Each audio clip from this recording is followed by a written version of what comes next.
잠깐만. 응? 왜? 너 그거 다 버리려고? 아영아, 이거 급식이지? 그렇지, 급식이지. 그럼 내가 내 돈 주고 먹는 거고 지금 이거 너무 맛이 없어.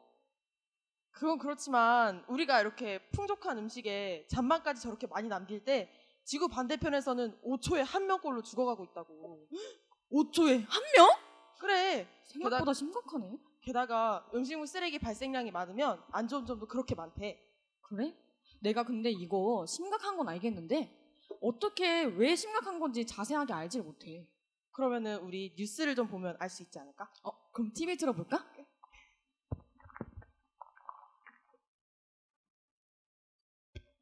첫 번째 소식입니다.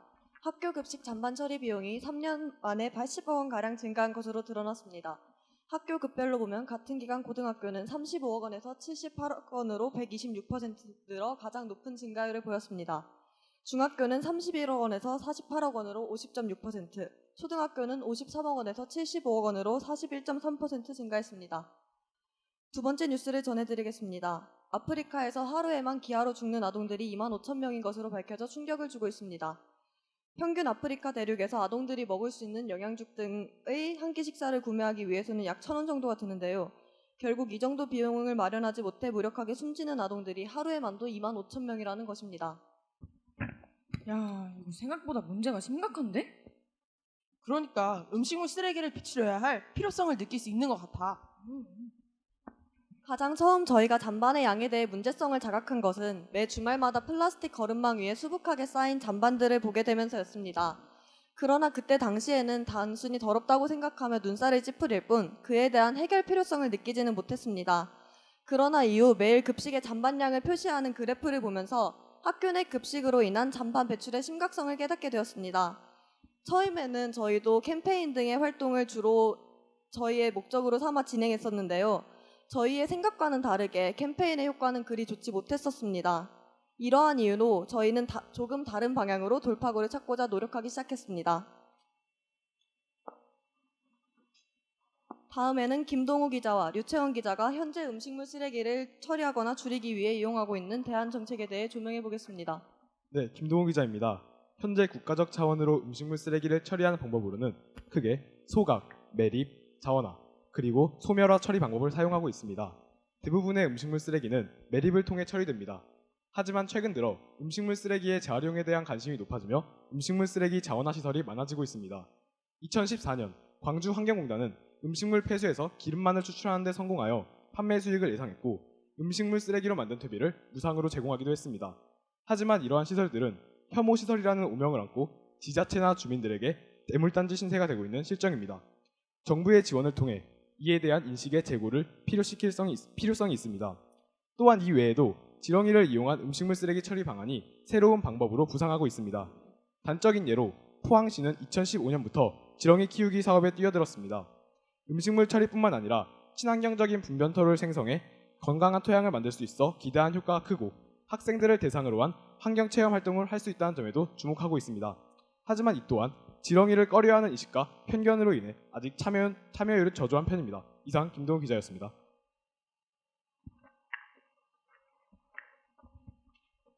네, 류채연 기자입니다. 다음은 음식물 쓰레기 절감을 위한 공공정책에 대해 설명하겠습니다. 2010년 관련부인 환경부에서 발표한 음식물 쓰레기 줄이기 종합대책엔 대표적으로는 음식물 쓰레기 종량제 전면 도입, 그리고 소형 및 복합 창기 보급 확대에 관한 대책들이 있습니다. 음식물 쓰레기 종량제란 음식물 전용 쓰레기 봉투를 판매하여 배출자가 봉투를 구입하고 버린 만큼 무게를 재서 요금을 부과하는 정책입니다. 이 정책은 음식물 쓰레기의 발생량을 줄이고 배출자 부담 원칙의 확립을 도모하기 위함이라고 환경부는 밝혔습니다. 하지만 이 제도를 모든 학교에서 전면 도입을 해야 한다는 법적 효력이 없기 때문에 일부 학교에서는 아직까지도 종량제가 아닌 정액제를 실시하고 있습니다. 정액제는 최초의 음식물 쓰레기 월 배출량을 측정해 이를 기준으로 수거 비용을 부과하는 정책입니다. 그러나 이는 실제 배출량과 상관없이 요금이 정액화되어 있기 때문에 쓰레기 감량 효과를 거두지 못한다는 지적을 받고 있습니다. 기업에서뿐만 아니라 학교에서도 음식물 쓰레기 종량제가 법적으로 도입되어야 합니다. 네, 다음으로 복지부에서는 푸짐한 상차림을 선호하는 음식 문화로 인한 음식물 쓰레기 과다 발생 및 남은 음식 재사용으로 우려되는 위생 문제를 방지하기 위해 소형 및 복합 창기 사용 확대와 보급 정책을 제시했습니다. 그러나 아직 대중화되어 있지 않기 때문에 보급이 어렵다는 문제가 있습니다. 이런 노력에도 불구하고 정책에 대한 인지가 낮을 뿐만 아니라 아직 부족한 시민들의 인식 때문에 기대한 바와는 달리 많은 효과를 얻고 있지 못하고 있습니다. 시민들과 학생들의 음식물 쓰레기의 심각성에 대한 의식 제고와 정책에 대한 관심이 필요한 시점입니다. 이상 류채원 기자였습니다. 생각보다 상황이 심각하구나. 그럼 다른 채널도 한번 틀어볼까? 오늘은 학교 내 음식물 쓰레기 발생 문제 해결책을 탐색하기 위해 이야기를 나누는 시간을 가질 건데요. 가온정책연구소에서 관계자분들이 나오셨습니다. 네, 안녕하십니까. 가온정책연구소 팀장 임희진입니다. 안녕하십니까. 가온정책연구소 소속 연구원 홍용익입니다. 오늘 두 분께서는 학교 현장에 적용할 수 있는 공공정책에 대해서 이야기해 주시겠습니다. 학교 현장에서는 상당히 많은 양의 음식물 쓰레기들이 배출되지만 정작 학생들은 이 심각성에 대해 깨닫지 못하고 있습니다. 학생들이 잔반 문제에 책임의식을 갖고 주체적으로 움직이게 해야 하지만 그들의 권리를 침해하지 않는 선에서 그들에게 동참을 권유할 수는 있으나 강요를 할 수는 없기에 학생들의 인식 개선이 우선되어야 합니다. 저희는 학생들이 부담감 대신에 호기심과 감동을 갖고 참여할 수 있는 교내 캠페인들을 구상해 보았습니다. 특히 학생들이 자신의 사소한 행동이 다른 아이들의 삶에 어떠한 변화를 이끌어낼 수 있다는 것을 시각적으로 인식할 수 있다면 보다 적극적으로 동참할 수 있지 않을까요? 또래 아이들의 빈곤을 마주하는 감성적인 접근법은 음식물 쓰레기 절감을 통한 경제적인 이익이 어떻게 학교를 나아가 사회를 변화시킬 수 있는지를 학생들이 인식할 수 있도록 할 것입니다. 네, 음식물 쓰레기를 처리하는 방법을 고안하는 것도 굉장히 중요합니다. 그래서 저희는 이를 재활용할 수 있지 않을까 생각하여 조사한 결과 EM 용액의 활용법을 찾아내었습니다. EM이란 Effective Microorganism의 약자로 유용 미생물군을 의미합니다. 이는 이미 각종 시, 군청의 농업기술센터를 통해 다양한 효과를 검증받았으며 친환경 농업을 가능하게 해줍니다. 음식물 쓰레기로부터 새롭고 신선한 그리고 친환경적인 식재료를 다시 생산해내는 것입니다. 만일 학교에서 텃밭을 가꿀 여건이 된다면 이 EM 용액을 정말 유용하게 사용하실 수 있을 겁니다. 다만 처리할 수 있는 부산물의 종류가 채소로 한정되어 있어 모든 종류의 음식물 쓰레기를 처리하기는 어렵다는 단점이 있습니다. 뿐만 아니라 좀 더 실질적인 효과를 낳을 수 있을 제도적 요소가 필요합니다. 적절한 양을 받을 수 있게 해서 원천적으로 잔반을 줄여나가는 급식 자율적 배식 방식의 도입 및 새로운 급식판을 제작하자는 의견과 자신의 급식 잔반량에 대해 인식할 수 있도록 잔반이 없는 학생들은 그린존에, 잔반이 있는 학생들은 레드존에 줄을 서서 잔반을 버릴 수 있게 하는 일명 그린존, 레드존 제도를 도입하면 학생들이 무의식적으로 잔반을 남기는 것을 고칠 수 있을 것입니다. 다만 이 제도를 실시하면서 학생들에게 직접적인 압박으로 느껴지지 않도록 하는 노력이 필요하고 학생들을 그린존, 레드존으로 나누는 과정에서 어떠한 혼란이 올 수도 있다는 예상을 할 수 있었습니다. 네, 무엇보다 가장 중요한 것은 이 모든 정책들을 보급화시키는 것입니다. 우선적으로 학교 내 음식물 쓰레기 발생 감소와 처리를 위해 적극적으로 활동하는 학생들의 모임이 필요합니다. 왜냐하면 지금 저희가 소개한 이 정책들은 학생들의 참여와 적극성이 필수적이기 때문입니다. 또한 학교 내 방송부나 기타 홍보가 가능한 동아리 등이 참여하여 대대적인 홍보 활동에 나서야 합니다. 이에서 그치지 않고 학교에서 학교로 전파하는 대외적인 홍보 활동이 전개된다면 이 제도들이 전국적으로 시행되는데 큰 도움이 될 것입니다. 와, 음식물 쓰레기 처리를 줄이기 위한 정책이 저렇게 많은 줄 몰랐어. 빨리 모든 학교에 도입되면 좋겠다. 엄청난 비용이 감소되겠는걸? 그럼 저 정책들이 어떻게 해야 학교에 도입되는지 또 학교에 도입되고 나서 결과는 어땠는지 알아보자. 좋아. 가온고등학교의 시행을 소개하기에 앞서 관련 영상을 시청하시겠습니다. 경기도의 한 고등학교 급식실입니다. 직접 식판에 밥을 푸는데 덜어내는 학생들이 많습니다. 왜 이렇게 조금씩 커요? 반반 남기면 안 돼서요. 이렇게 음식물 쓰레기를 줄이려는 이유는 처리 비용을 아끼기 위해서입니다. 학생들은 이런 방식으로 지난 4월부터 음식물 쓰레기 처리비 360만 원을 절감해 국제 구호단체에 기부했습니다. 앞서 언급한 정책 중 가온고등학교에서는 감성적 제도인 교내 캠페인과 월드비전, 그리고 효율적 제도인 그린존, 레드존 제도와 EM 제도를 도입하였습니다. 저희들은 음식물 쓰레기를 생각 없이 버리는 학생들을 보면서 그들의 근본 인식을 변화시켜야 한다는 생각을 했습니다. 그리고 인식을 변화시키기 위해 음식물 쓰레기 절감이 기아 아동들을 직접 도울 수 있다는 생각으로 이어지게 하였습니다. 첫 번째로 교내 캠페인 활동입니다. 저희는 기아 아동들의 사진을 붙여놓고 여기서는 음식물을 생각 없이 버리지만 지구 반대편에서는 그 버릴 음식물마저 없어서 굶어 죽고 있다는 아이들이 있다는 사실을 일깨웠습니다. 또한 잔반을 통해 나타나는 경제적, 환경적 손실에 관한 수치적 자료를 학생들에게 보여주어 심각성을 인식하게 하였습니다. 네, 다음으로 현실적인 효과를 낼 수 있는 효율적 제도입니다. EM 제도의 경우 조리실에서 발생한 음식물을 보관하는 통을 따로 만들고 이것에 EM 용액을 더한 농축액을 활용할 수 있었는데요. 결과적으로는 교내에서 발생하는 음식물 쓰레기의 처리 비용을 줄이고 말 그대로 친환경 농법을 실천에 옮길 수 있게 되었습니다. 또한 그린존, 레드존 제도를 통해 학생들이 급식을 다 먹으면 그린존과 레드존으로 나누어 이동하여 잔반을 처리하도록 했습니다. 레드존으로 간 학생들에게는 줄을 서서 기아 아동에게 쪽지 쓰기, 선서하기 등의 별도의 지도를 받게 했으며 그린존으로 간 학생들에게는 작은 음식물 모형이나 스티커를 나누어 주어 아프리카 기아 아동 캐릭터인 쿤바, 카미시에게 이를 전달하는 활동을 진행했습니다. 즉 학생들이 무의식적으로 잔반을 남기는 것을 방지하는 것이지요. 이러한 모든 제도들이 도입되어 효과를 내기 위해서는 학생들의 적극적인 참여와 교사 및 교장, 교감 선생님들의 지지가 꼭 필요합니다.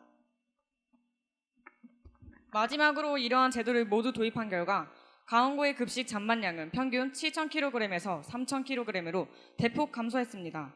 또한 처리 비용이 2013년 대비 2014년에 약 400만 원가량을 절감하여 이 절감한 금액을 아프리카 아동들을 후원하는 데 사용하였습니다. 물론 이전에 급식소위원회 어머님들과 교장 선생님의 동의를 구했습니다. 이와 같은 과정은 절감한 비용을 사회에 환원한다는 의미에서 감성적 제도 중 하나이며 다른 학교도 위와 같은 방법으로 절감한 비용을 기부에 사용한다면 학생들의 적극적인 참여뿐만 아니라 인도적인 도움을 할 수 있다는 점에서 일석이조의 효과를 낼 수 있습니다. 본교에서 실시 중인 급식 잔반 줄이기 프로젝트가 전국적으로 확산될 경우 1년 절감액을 400만 원으로 잡으면 고등학교 92억 원, 중학교 128억 원, 초등학교 248억 원이라는 금액을 절감할 수 있습니다. 즉 1년 동안 468억 원이라는 금액을 절감할 수 있다는 것입니다. 2014년 대북 사회문화 교류 지원 예산이 56억 원, 남북 인적 교류 예산이 14억 원이었던 점을 감안할 때 초중고교 학생들의 급식 잔반에 대한 의식 개선과 제도 시행만으로도 엄청난 금액을 절감할 수 있다는 것입니다. 네, 앞에서 발표한 가온고등학교의 결과를 알 수 있듯이 굳이 거대한 법제화를 거치지 않더라도 교내 학생들의 작은 참여는 많은 생명을 구할 수 있습니다. 저희는 단순히 금전적 이익을 위해 음식물 쓰레기 절감이 필요하다는 것이 아닙니다. 제도의 도입을 통해 절약한 돈을 다시금 사회에 환원한다는 점에서 필요하다고 생각합니다. 작은 노력과 참여가 모여 소중한 생명을 구할 수 있다는 점 항상 염두에 주시길 바랍니다. 지금까지 가온고등학교 사회참여 동아리 위올이었습니다. 감사합니다.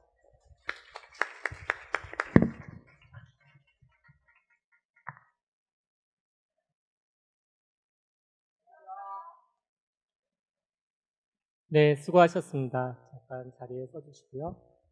자, 심사위원분들 질의응답 받도록 하겠습니다. 네, 저도 학교에서 근무하는 교사이지만 동아리 아이들이 어떤 제안이나 이런 것들 학교에 했을 때 학교에서 그렇게 전폭적으로 지지해 주시거나 선뜻 이렇게 받아들여 주시는 경우는 저도 미안하지만 별로 없다는 생각이 들었는데요. 이 활동은 제가 보고서를 미리 보면서도 느꼈지만 굉장히 학교의 전폭적인 지원, 교장 선생님의 이해, 그리고 여러 선생님의 도움이 하는 생각이 들었거든요. 어떻게 그렇게 할 수 있었는지, 여러분이 어떻게 설득했길래 그렇게 되었는지 좀 알고 싶습니다. 네, 저희도 처음 활동을 할 때는 상당히 많은 어려움을 겪었습니다. 왜냐하면은 저희끼리 아무래도 이게 학교 정책적인 부분을 많이 건드리다 보니까 학생들의 힘만으로는 시행하기 힘든 점이 많았고, 그래서 처음에는 저희끼리 그냥 이렇게 홍보 활동이나 캠페인 활동 등만 했는데, 저희가 앞서 말했듯이 정말 효과가 별로 미미하고 없다고 볼 정도로 미미했습니다. 근데 그래서 저희는 이건 좀 어렵다 싶어서 이제 교장 선생님을 설득하게 됐습니다. 그래서 저희 학교가 사립 고등학교다 보니까 아무래도 선생님들께 이렇게 합리적인 이유를 들고 저희가 구체적인 계획을 세워서 발표 형식으로 저희가 설득을 했더니 선생님께서 긍정적으로 받아들여 주셨고, 그 이후로도 교장 선생님뿐만 아니라 저희 학교 급식 소위원회가 있습니다. 그 소위원회 어머님들을 설득해서 조금씩 하면서 점점 활동을 넓혀나가서 이렇게까지 시행할 수 있었습니다. 목소리가 참 좋으시네요. 감사합니다. 네, 보니까 이제 EM을 활용한 것까지 해서 학교 텃밭을 하는 친환경적이고 재생산적인 것을 되게 보기 좋았는데요. 텃밭을 운영하고 관리하는 주체는 누구인가요? 네, 텃밭 같은 경우는 저희 학교가 자랑할 거리는 아니지만 되게 시골에 있습니다. 그래서 주변이 다 논밭인데요. 그러다 보니까 아무래도 학교 부지 뒤에 이렇게 남는 공간이 있어요. 그렇게 넓지는 않은데 그래도 어느 정도 땅이 있는데, 거기서 선생님들이 자신의 이름을 쓴 팻말을 이렇게 땅에 박으셔서 이 정도 땅을 선생님들께서 가꾸시고, 그렇게 여러 선생님들이 가꾸시는 걸 학생들도 가서 이렇게 농작물을 볼 수도 있고, 그리고 실제로 선생님들도 그렇고 학부모님들도 가끔 거기서 정말로 수확물을 캐서 드시기도 합니다. 네, 목소리 좋다고 계속 하시는 겁니까? 네, 다른 학생들이 좀 해주시고요. 질문 또. 네, 그 감성적 요법이라고 해서 이제 그린존하고 레드존 하셨잖아요. 근데 이제 어쨌든 레드존에 간 친구들한테는 뭐 선서하기, 뭐 편지, 쪽지 쓰기 뭐 이런 걸 하게 하셨는데 친구들의 반발은 없었나요? 물론 처음에는 레드존에 간 학생들의 반발이 굉장히 심했는데요. 이게 저희가 400만 원이라는 돈을 절감하고 이걸 아프리카 기아 아이들에게 돕는 활동을 했잖아요. 그리고 레드존에 간 학생들도 쪽지 쓰기나 이런 활동을 하면서 아프리카 기아 아동들에게 도움이 될 수 있다는 생각을 가지면서 자신들의 작은 노력이 실제로 아프리카 기아 아이들에게 도움이 될 수 있다는 것을 보고 나중에 점점 수긍하는 분위기가 되어서 지금은 굉장히 잘 진행되고 있습니다. 네, 학생 질문 좀 받도록 할게요. 네, 저 뒤쪽에, 네네. 일어나시면 마이크 갑니다. 자기소개 간단하게 해주시고요. 안녕하세요. 영흥고등학교 토토토입니다. 급식 포오는 문제에 대해서 그린존, 레드존으로 나눠서 포온 후에 잔반을 남기게 되면 선언하기 등을 통해서 무의식적으로 습관을 고쳐주는 것보다 애초에 퍼오는 양을 먹을 만큼만 퍼오는 방향으로 제도적으로 이렇게 친구들의 의식 같은 걸 바꿔줄 수 있는 건 없는지. 저희 학교가 급식 제도가 소형 창기를 이용하기도, 앞에서 얘기했던 것처럼 소형 창기를 이용하기도 하고 뷔페 형식으로 자기가 알아서 자기가 먹을 양만큼 풀 수 있게 제도가 되어 있기 때문에 학생이 얘기해 주신 것처럼 애초에 그런 제도가 도입되기도 하고 추후에 관리를 하기 위해서 그린존, 레드존 제도를 도입한 것입니다. 또한 급식실이 들어가는 입구에 그 날의 메뉴를 미리 디스플레이 해놔서 자기가 들어가기 전에 오늘은 이게 내가 안 좋아하는 급식이니까 요만큼만 먹어야겠다 이런 생각들을 미리 해둠으로써 잔반량을 애초에 줄일 수 있는 곳이고요. 그 이후에 무의식적으로 잔반에 남기는 습관을 고치기 위해서 그린존, 레드존 제도를 도입했습니다. 네, 조금 보완하자면은 저희 소형창기 얘기가 있었던 게, 사실 급식판 1000몇 개를 다 바꾸기는 사실상 어려움이 있었고요. 대신에 저희 학교에서 밥을 풀 때 쓰는 주걱을 소형화시켰습니다. 그래서 그것만으로도 주걱과 국자를 소형화시켜서 그것만으로도 학생들이 한 번 이렇게 무의식적으로 푸는데 그 한 번을 줄임으로써 학생들이 먹는 양을, 남기는 잔반을 줄일 수 있었습니다. 저 앞에서 꽁트로 오프닝 하실 때요. 맛이 없어서 남기는 거다 이렇게 말했잖아요. 가온고등학교 급식 수준은 어떤가요? 맛있나요? 저희 학교의 급식 수준은 날마다 조금씩 차이는 보이지만 대체적으로 맛있습니다. 그리고 아까 그렇게 맛이 없다고 말한 것은 학생들마다 개개인별로 취향이 다르잖아요. 그래서 그렇게 말씀드린 거고 저는 굉장히 맛있다고 생각합니다. 에이, 아닌 것 같은데. 맛있게 먹고 있습니다. 네, 농담입니다. 자, 저기, 예. 네, 이렇게 연결해서 하자면 사실 이제 그것도 친구들이 그 잔반을 남기는데 가장 큰 요인 중에 하나가 사실은 급식이 맛이 없다는 게 제일 큰 요인이더라고요. 그런 경우 이런 제안을 하실 때 예를 들면 이제 급식의 수준을 높일 수 있는 이런 제안도 가능했을 것 같은데 그 제안은 제안하지 않으신 혹시 이유가 저희가 있을까요? 설문조사를 또 진행을 했거든요. 거기 보시면 보고서에도 포트폴리오에도 들어가 있을 텐데 이제 레드존 그린존 제도를 시행 전 시행 후라든지 아니면 이제 급식에서 가장 맛있는 뭐 반찬은 무엇이고 가장 맛이 없는 반찬은 무엇이고 이런 걸 다 조사를 했습니다. 그래서 이제 아예 급식 제도에서부터도 이제 맛있는 음식을 많이 늘리고 급식도 수준도 높일 수 있게 하려고 이제 설문조사를 진행했고 네, 결과도 많이 반영을 하고 있습니다. 네, 학생들의 질문이 지금 뒤에 보시면은 막 굉장합니다. 그래서 잠깐만, 예, 앞에, 예, 거기 학생 일어나셔서 소개와 함께 질문은 짧게. 안녕하세요. 창원경기대고등학교 H주입니다. 급식소에서 보통 영양사들이 학생 수를 고려해서 음식을 만들잖아요. 근데 다 음식을 작게 먹으면 배급하지 않은 남은 음식은 어떻게 처리하게 돼요?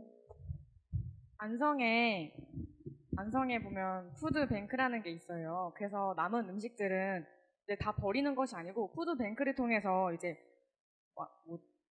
밥을 제대로 먹지 못하는 분들을 위해서 그 음식을 전달해 드립니다. 네, 한 학생 더 꿋꿋하게 계속 소리를 듣는데. 네, 안녕하세요. 인천국제고등학교 도든양주인데요.